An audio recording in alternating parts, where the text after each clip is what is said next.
talaga. Natitrigger ako sa pag nakikinig ako sa kanya. Yung, naiirita ka ba? Minsan, hindi, so, minsan lampas irita na siya, minsan galit na siya.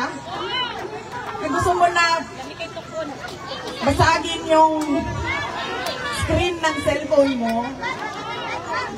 Kaya pareho tayo, ma'am, eh. Hindi na ako manonood, babasahin ko na lang sa interim release. Kaya, ibigay. Hinihingi natin na ibigay niya na yan. Hindi naman yan tatakbo. 80 years old, may mga sakit. Ang gusto lang niya, umuwi ng Davao City. Lahat ng witnesses niyo, buhay na buhay, simula noon hanggang ngayon. Si Trillanes, aabot na yan ng senior citizen. Diba? Walang nangyari sa kanya. Kahit yung kulam mo, ma'am, hindi effective.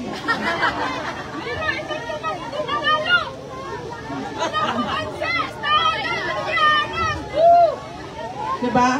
Meron pa ba siyang krimen na gagawin? Wala nga ang krimen eh. So ano pang mga susunod na krimen na gagawin?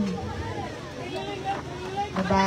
So, iyan ang pakiusap sa ICC. Ibigay na ang interim release. Ang susunod, yung jurisdiction na naririnig ninyo lagi. Nag-imbestiga sila 1 taon pagkatapos na, lumampas na ang 1 taon pagkatapos nating umalis sa ICC. Ibig sabihin, hindi ka na pwedeng mag-imbestiga. Kasi meron lang period na pwede ka mag-imbestiga. Labas nun, hindi na pwede. Kasi ang lalabas niyan, kung walang period, ay pwedeng buong buhay mo, 100 years na ang dumaan, ay mag-iimbestiga pa rin sila. Hindi pwede yun. Kaya ang hinihingi ng mga abogado, i-dismiss ang kaso kasi wala ngang jurisdiction. Yan ang dalawang bagay na hinihingi ni dating Pangulong Rodrigo Duterte sa ICC. At yan din ang rason kung bakit tayo nagsama-sama, nagpapakita ng suporta at sumisigaw na bring him home. Bring him home! Bring him home! Bring him home! Bring him home! Bring him home!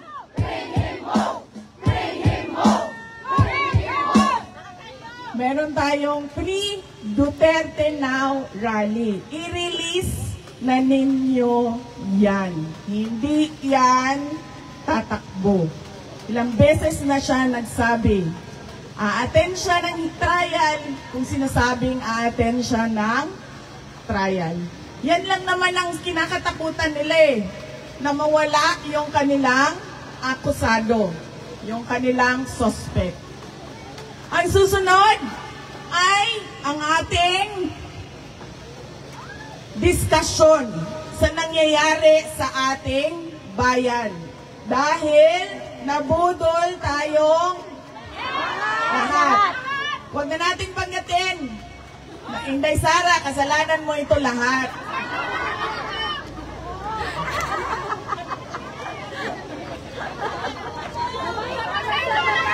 Kasi nga, sinasabi ko sa inyo, akala ko kasi, di ba kasi, nakita naman natin kung ano yung ama. Nakita natin yung martial law.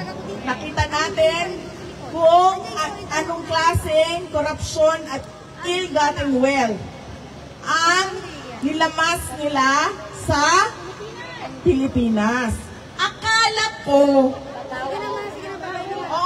nagkamali nga ako sa akala ko.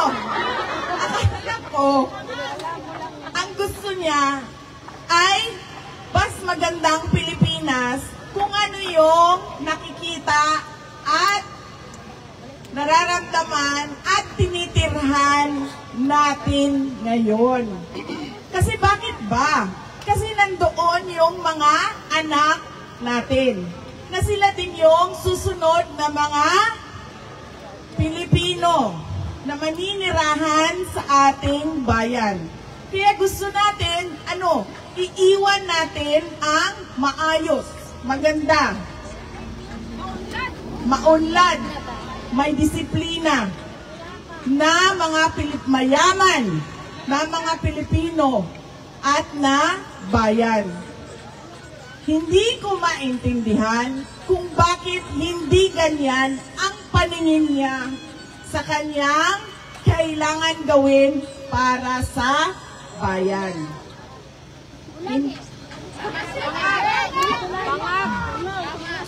Hindi ko alam bakit lahat tayo pare-pareho ng pangarap para sa ating bayan.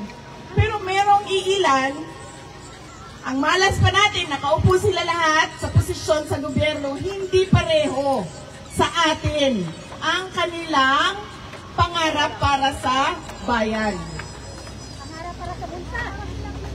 Kaya, bukas ay State of the Nation Address.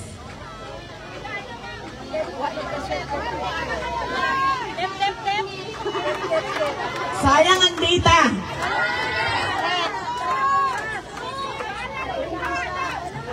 Kaya nga, mami, ako din ayaw ko na rin manood. Kasi alam nyo, sa totoo lang sa totoo lang talaga, natitrigger ako sa pag nakikinig ako sa kanya. Yung, naiirita ka ba? Minsan lampas irita na siya, minsan galit na siya. Gusto mo na basagin yung screen ng cellphone mo.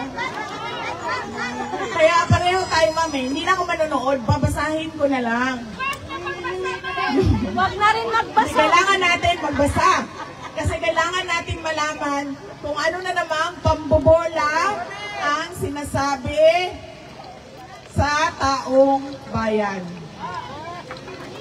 Ano na namang pambubudol. Ipunin ang tubig baha. Hindi ko lang. At mag-swimming ka na lang dyan kasi ganyan talaga. May bagyo, may baha. So bakit?